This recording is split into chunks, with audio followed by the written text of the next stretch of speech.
Hey guys! I don't know if you remember, but the last story I wrote for those who follow my material was called Shattered Family Portrait, which was a little more personal to me than my other stories. It was probably one of the most powerful pieces, the most difficult as well. There were still so many more pages for me to write, so here it goes. The story continues. Season 2, Episode 6 Explosions Everywhere, Part 2.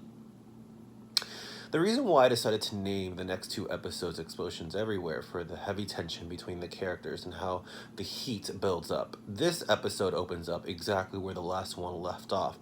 Everyone's still at the dinner table. Abram, which is Aaron and Anthony's uncle, is passing around his photos of his trip to India while everyone is looking at them.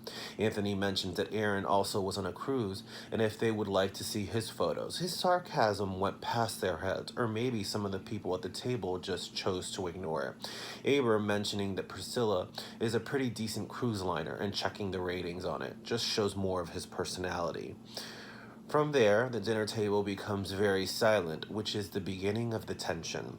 Gigi then opens her mouth and mentions about the movie production, while Anthony says she should be happy because the film isn't going to be made, and that she won. The heated conversation just keeps building up higher and higher, while Pedro tries to change the subject with Gigi's mom about the food, but there's no ignoring the tension. It's too strong.